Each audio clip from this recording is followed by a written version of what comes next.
I'm very happy to be here today in The Hague for the launch of the Hague Business and Human Rights Arbitration Rules.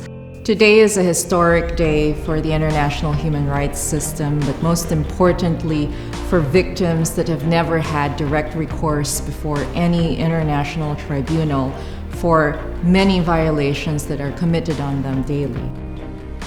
It suits very well that these rules on business and human rights arbitration are made and presented here in The Hague today. And the Peace Palace is of course the place, what is the icon of the city of peace and justice, which The Hague is. So we are very proud to have this launched today here in The Hague. There was a gap with regard to access for justice for people that are not states, they're not big multinational companies. This will be the first mechanism which could really come to the help of people like victims of a neglect of labor standards, of safety standards. Just think of Bangladesh.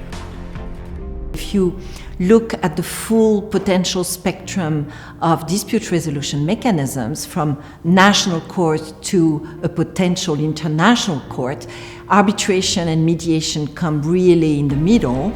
And I think the rules do help focusing on the complexity of those disputes. The challenge of being on the drafting team was to try to come up with a set of rules that would be acceptable to both the business stakeholders and to civil society stakeholders and others too, like states. And so we were constantly working at thinking about that during the whole process.